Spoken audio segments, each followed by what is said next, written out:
Hello everyone, hope you're doing well. It's time to have a chat about all of the news items going on in War Thunder today. There's a changelog, the BR changes have been implemented, there's some sales going on, and then also at the same time there are two new events that have been announced, including a decal and also the pages of history. So in this video, we're going to go through all of it and basically go through my suggestions for the sales, and then also at the same time have a look at the BR changes and other changes that they've made to the game over the last days. As always, if you enjoy the content, make sure to subscribe and like the video. Let's get started.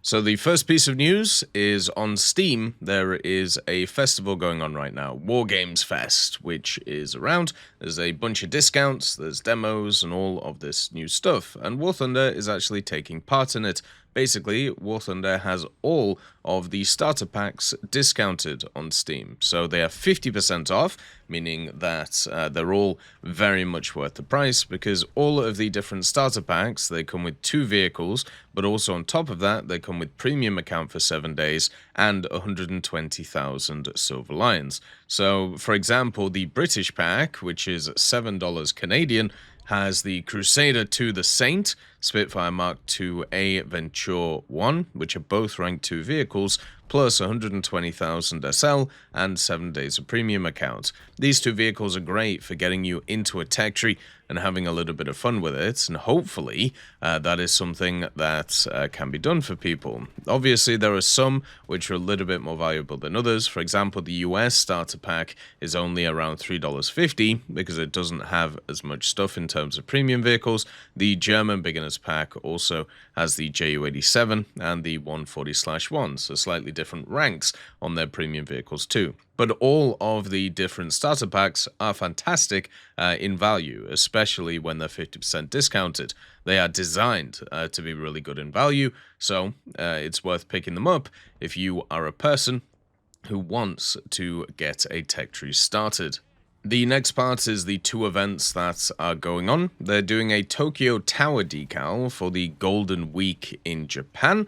The Golden Week is 4 holidays, which are celebrated within the same week. You have Showa Day, Constitution Day, Greenery Day, and also Children's Day. They're all celebrated between the 29th of April to the 5th of May. And to celebrate this, Gaijin is doing a little event and giving you the Tokyo Tower decal. All you have to do is play 3 battles using Japanese vehicles of between the 29th of April until the 2nd of May, and you'll get the decal. One thing to also note is even though it's Japanese vehicles, it's basically any vehicles in the Japanese tech tree. So that also includes stuff like the Thai vehicles. They count as well for this type of event. So make sure to sort that out. You just have to have the 70% activity. They haven't actually put it where you need like rank 3 or anything, but usually you do during these events to have at least 1 rank 3 vehicle while you are grinding through. The other one is the pages of history for May, and a tradition is being continued. That tradition being, of course, random Soviet soldier who stormed the Reichstag when it comes to Victory Day in May. So this time we have Stepan Andreevich Neustroyev, and he was a Soviet officer who commanded the 1st Rifle Battalion of the 756th Rifle Regiment in the 150th Rifle Division from 1943 in the Baltic, Vistula Oder, East Pomeranian, and Berlin. In Berlin, his regiment stormed the main entrance to the Reichstag. Both Mikhail Yegorov and Meliton Kantaria, who raised the Soviet banner over the building, served under Neustroyev. Neustroyev was supposed to carry the victory banner at the parade on Red Square of the 24th of June 1945, but was unable to do so because of a leg wound. So later, the victory banner was donated to a museum. So we've had, in a May pages of history, the 2 guys who raised the banner for the propaganda purpose. We had the guy who actually raised the banner in the initial place. We had the guy who stormed the basement of the Reichstag. And now we have the guy who commanded the 2 people who also raised the flag, who was supposed to raise the flag in the victory parade. So there you go. I don't know how many other people were involved in this flag, but I feel like over the years in War Thunder, we're going to get them all. So you have Operation Obo 1, also Battle of Madagascar, Victory in Europe Day, Operation Diadem, the end of the Tunisian campaign, the Battle of Crete, the Senga Line, and also the F-4 Phantom's first flight.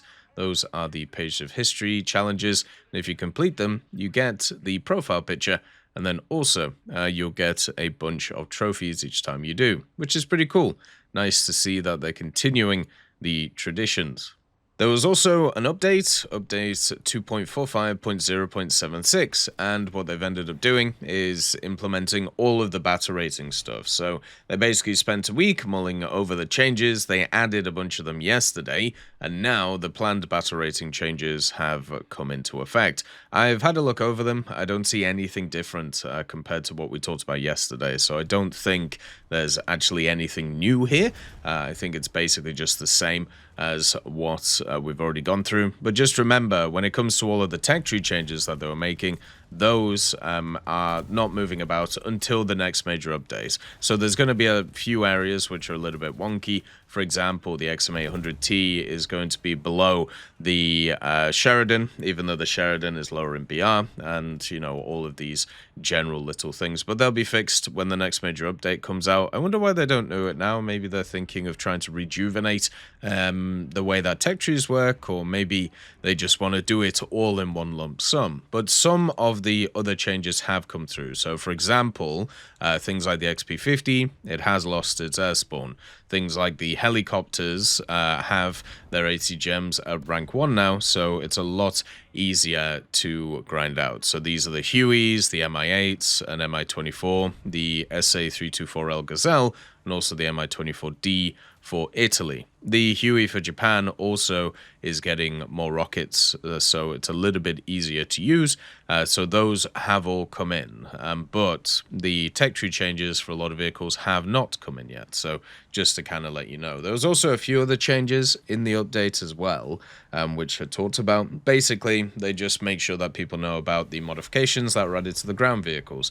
The Vextra 105, for example, has now the OFL 105 G2 shell and modification. So basically what that does is it just gives it a really powerful round, so justifies its BR increase, and then also the EBR 1954 gets its PCOP 51P shell as well, which will help it too. They also fixed some stuff in Naval. There was a bug that caused the camera shake option to not affect camera shake intensity on ships. That's been fixed, so it just didn't do anything. And then another ridiculous bug when it comes to the new Naval arcade aiming system.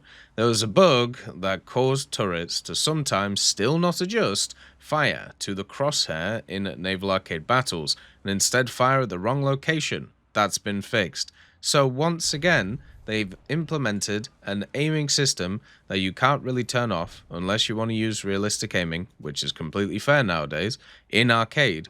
And what has happened is it literally doesn't aim where it tells you that it's going to aim.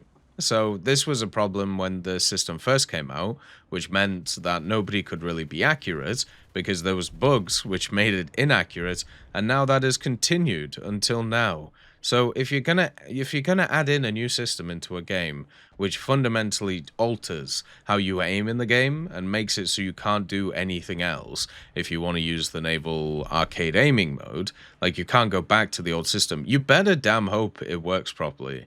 Because unfortunately in this case it just hasn't, and I bet you it has put a bunch of people off. It's put me off of it when it comes to the Naval stuff. Like, it's something that I don't even want to touch right now because of how the system just has these bugs in it, which means that you just can't actually trust where you're aiming. And hopefully after this change, hopefully after this update, I'll give it another go, and hopefully it works now, and hopefully everything is good. But we'll have to see going forward if that's the case. So that's all the little news items, some decals, pages of history for the profile pics, the BR changes coming in, and of course the sales on Steam. So check it all out, as is worth it. As I said, there's a lot going on in War Thunder the next few days, so trying to knock some stuff out now is always a good idea. As always, I hope you have a wonderful day, and I'll see you next time.